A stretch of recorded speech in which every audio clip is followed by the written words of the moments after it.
This is Valerie Van Boeven with the Senior Care Industry Netcast, where leaders with 3 or more years of experience in the senior care market share their advice.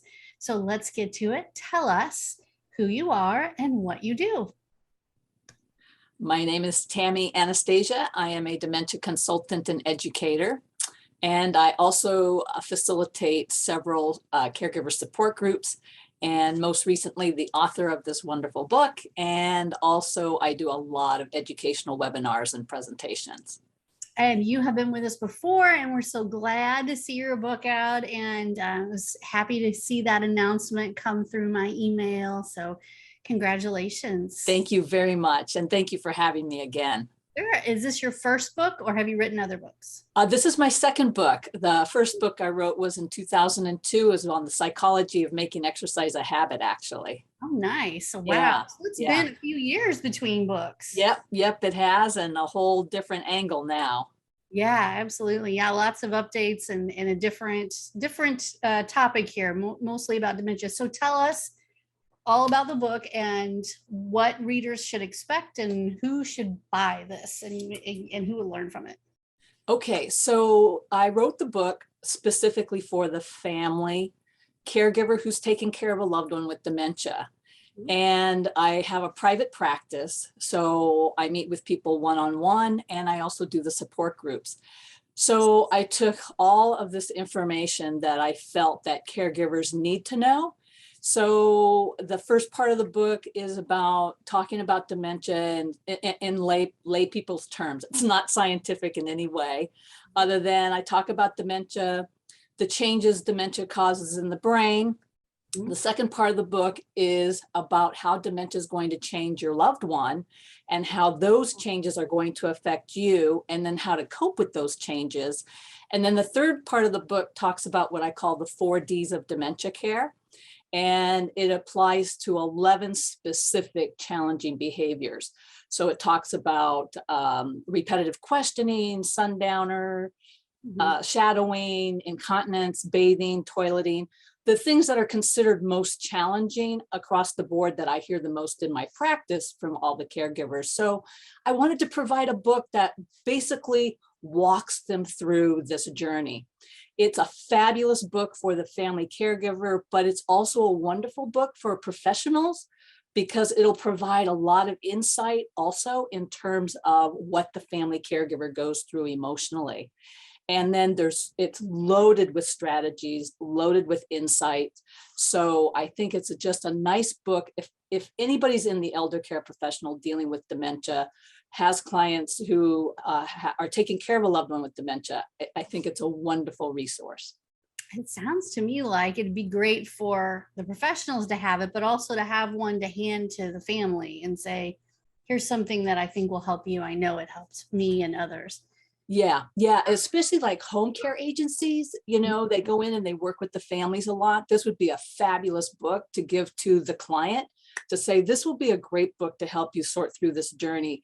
And what it really does, it really walks you through the whole journey. Like I wrote it, I wanted them to feel I was standing side by side with them, that if they were talking to me privately, I wrote it as though they were speaking to me and privately, and I would be supporting them in the same way that this book walks them through. So it lines up all their ducks, how this disease is going to progress, no matter where they are on this journey, and tries to help and equips them on what to anticipate and how to walk through it.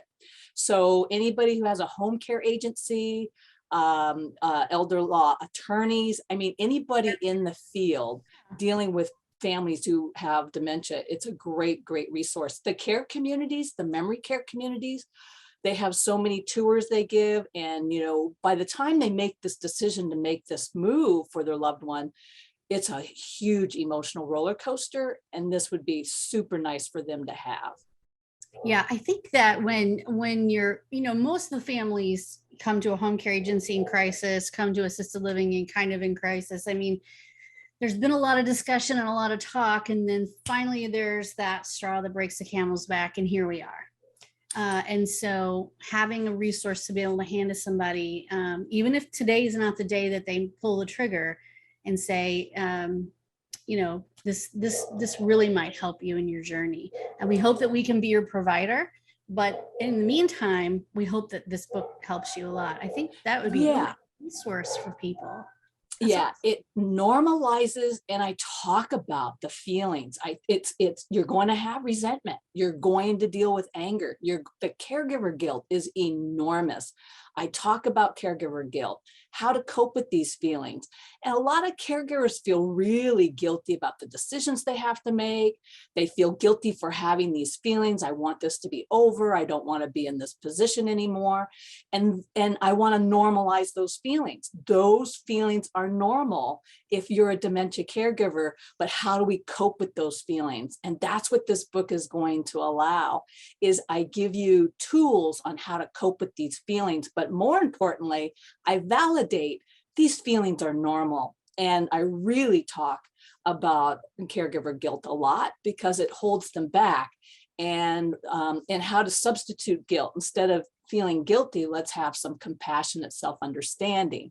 Let's replace the guilt with other ways of coping with these emotions that empower you rather than make you feel bad about yourself. Wow, what a nice, refreshing look at how to care for someone with dementia. I'm so glad that you put all of your years of experience with families into this, because it really, I know there are a lot of books out there, but when you but when you really get down to brass tacks about the real nitty-gritty challenges of caring for someone with dementia, um, it's so challenging, and it's heart-wrenching, and you wonder, why was I put in this position? Why is my husband or my wife or my whoever it is, my mother, why did she have to suffer and go through this? She was such a good person, or is such a good person.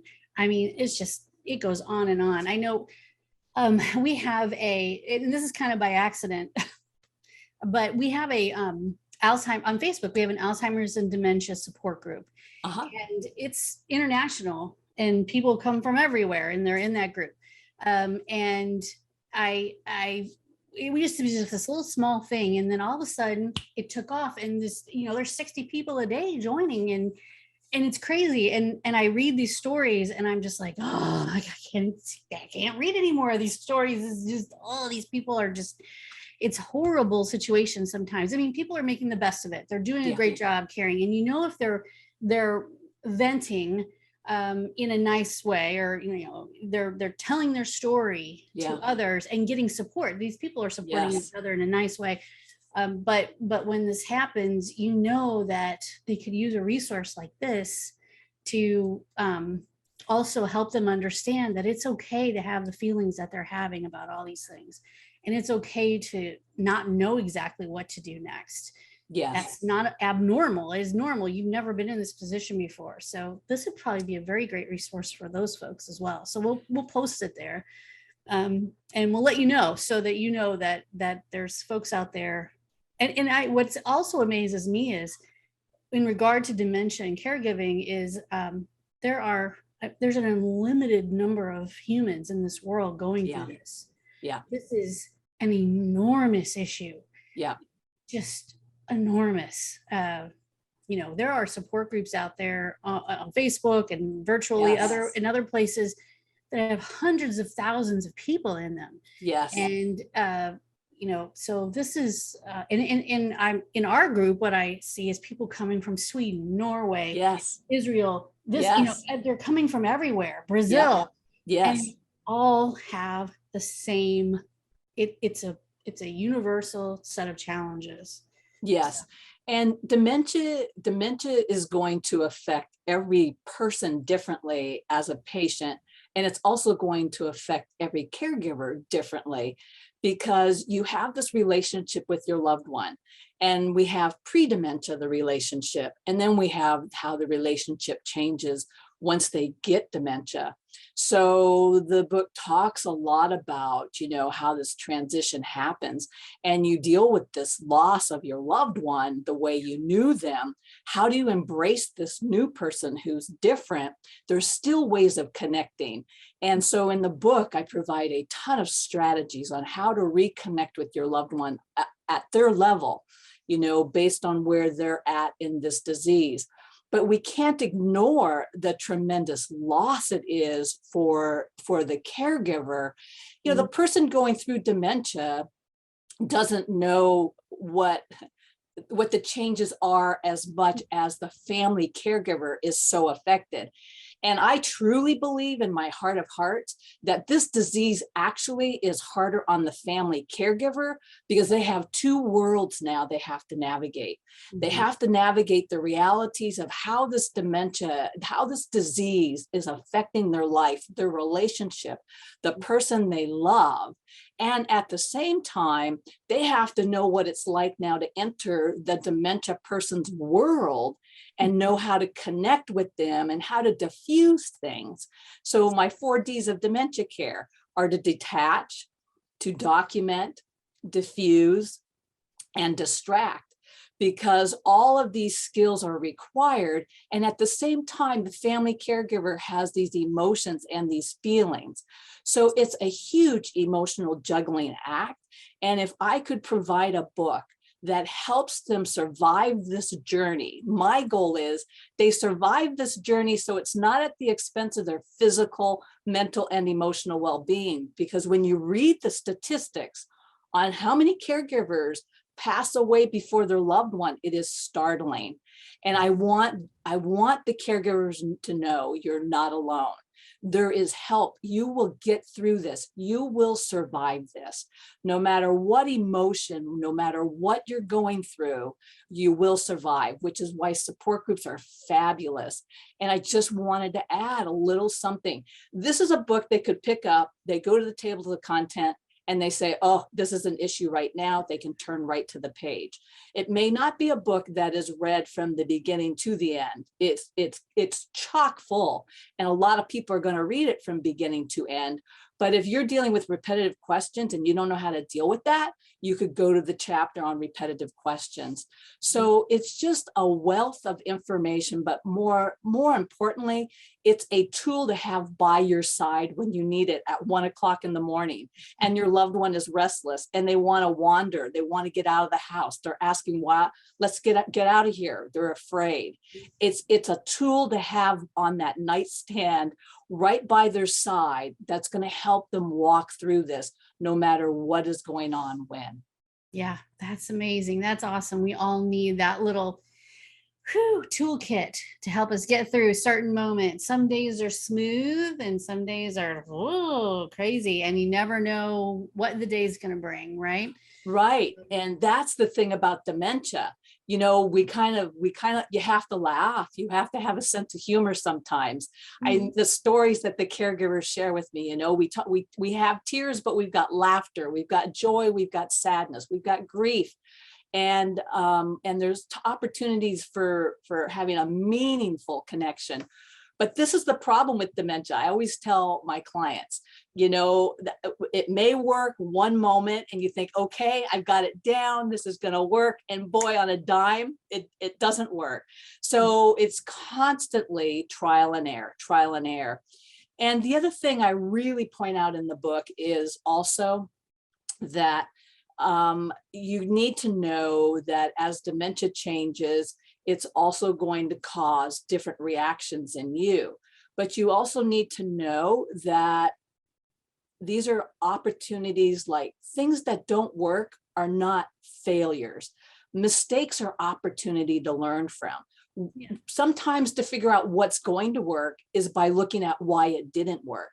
So I talk a lot about that too, is that don't beat yourself up. That's another reason why I wrote this book, because the family caregivers are beautiful and amazing people. They have no idea how wonderful they are. And then they get consumed with, I said something that made my husband angry, or I did this, or I did that. You're amazing people. They need to know they're amazing people. And this book is to remind them you're doing a beautiful job taking care of your loved one. And that's why I call it learning to pace yourself. PACE is an acronym. So the P stands for give yourself permission for trial and error. The A stands for how to accept your loved ones, acknowledge your loved one's new reality, and how do you deal with their changes? How do you cope with them? And then the C stands for compassionate care. Provide compassionate care for your loved one, but also be compassionate with yourself. And then E stands for empower yourself, educate yourself. And I go through ways how to do that. And that's where we line up the ducks. That's where what's coming down the pipe. You can't do this alone. Caregivers cannot do this alone. Dementia won't allow you to do this alone because of how the disease progresses. So I talk about, how to hire a care agency, or when you decide to move your loved one, how to transition, how to do it, and set up an emergency plan. I mean, it's just so chock full of, you get the diagnosis, and people often say to me, and then we're left. The doctors don't hold their hands through this journey. No. Someone's got to hold their hand through this journey. And I wanted to be that person. Oh, that is so great. I love this. So I will make sure that this is the book. Is it on Amazon? Let me ask you that. Yes, that is where you order the book. Yes, right. or from me, correct. Or my website, even my website. Okay, we'll put your website up there so people know how to get it, and we'll make sure that the picture of the book and everything's with this interview so that folks know how they can get a hold of this. I was going to also ask you, I've asked other authors this, are you planning on, or have you recorded audio to have audio version of the book? Or have you thought about that? So that's something that's in the works right now. It just came out January 4th. Yeah. So we've got a few more things to do ahead, and audiobook, hopefully eventually. It is on Kindle. So again, if you order from Amazon, you could get it in a paperback, or you can order it as a Kindle book. Nice. Yes. Very nice. I know people love to listen while they drive, and they or listen when they're doing the dishes, or whatever. So those are nice things too. But I think, like you said, having the physical book by your nightstand and turning to that page that talks about what to do at 1 a.m. is also super valuable. So so that is awesome. So yeah, I hope there's an audio version too. I think people learn in so many different ways. Correct. Absorb in different ways. So all those options, and it's so nice that we have this available to us now, whether it's on our Kindle, our computer, or in our a hard copy book. That's awesome. Well, thank you for writing this and for doing this. It's been a great journey knowing you and reading all of your cool emails. And I would say that if anybody goes to your website, they should sign up for your newsletter, because you do email quite regularly, which is awesome. Yes. And you're always informative and educational. Yes. So yeah, that is the goal. Yeah, my mission is to provide as much information to help people get through this journey. I always want my blogs or my posts or anything I do to be informative. And if you can make a difference when one person can read one thing, I feel I've accomplished what I was meant to accomplish. Yeah. And, I don't have all the answers, but I certainly want to do the best I can to provide you with as much information that can help you through this journey. Again, because it is so unbelievably taxing. And there's so many challenges, so many demands and responsibilities. And I have to say, a lot of caregivers will share with me how lonely it feels, how isolated they feel, because a lot of people don't know how to deal with somebody with dementia, even their own family members. So I just want people to know you're not alone, that we will help you get through this. And no matter where you're at, no matter what emotion, no matter what you're going through, you'll survive. And it will be an up and down road, and know that that's normal. But what can we do to make this journey easier on you? How can we equip you so that you have more self-confidence? A lot of caregivers will share with me how uncertain they feel about certain decisions they have to make. And I want to build up that self-confidence. I want you to know You're doing a fabulous job. And because you may not get support from other family members, or other family members don't agree with how you're doing things, but you're the primary caregiver, I need to know you are doing a good job. You're doing a great job, and they need to know that. And when you have a support group, what's lovely about a support group, as you know, Valerie, is the support that everybody else shares. You know, I'm a professional. My grandmother did have dementia. And back in that time, they thought it was senility. Remember the old days, they thought it was the iron from the pots, right? That they cooked in. And they called it senility. Now I'm a dementia expert specialist, and I'm like, oh my God, this is what my grandmother had. But they didn't know then it was Alzheimer's or dementia. So again, it's lovely to see the support. I feel the more support, the better. And there's not enough support out there. And people need to be more educated about dementia so that family and friends can be of support to the person who's going through this journey. And the person with dementia, there's more understanding about what they're going through as well, right? This affects everybody. As you know, in dementia, you know, it's considered either the long goodbye and or dementia affects every single member in the family. It's just not the patient. So how can we provide as much support to these families and again, the primary caregiver who has their plate full? Yeah, absolutely. Well, congratulations again. Thank you. This is amazing. And I know it's going to help so many people. So thank you. And thank you for coming on and telling us about it. I'm so excited. We will make sure everybody has the opportunity to get a hold of this and make their caregiving lives a little bit easier. So thank you. Yeah. And again, thank you so much for having me. And to everybody out there, I always say when I end a webinar, I always say, thank you for the love. Thank you for the care. Thank you for the support on behalf of myself and your loved one that you provide every single day, day in and day out. And please be sure to take a time out and do something kind, gentle, and nurturing for yourself at least once a day. This is a horrendous journey, and you count just as much as the person you're taking care of. Oh, that is so nice. Oh, thank you so much for being here. You've just given everybody an awesome day ahead. So thank you very much. Woo, that's great.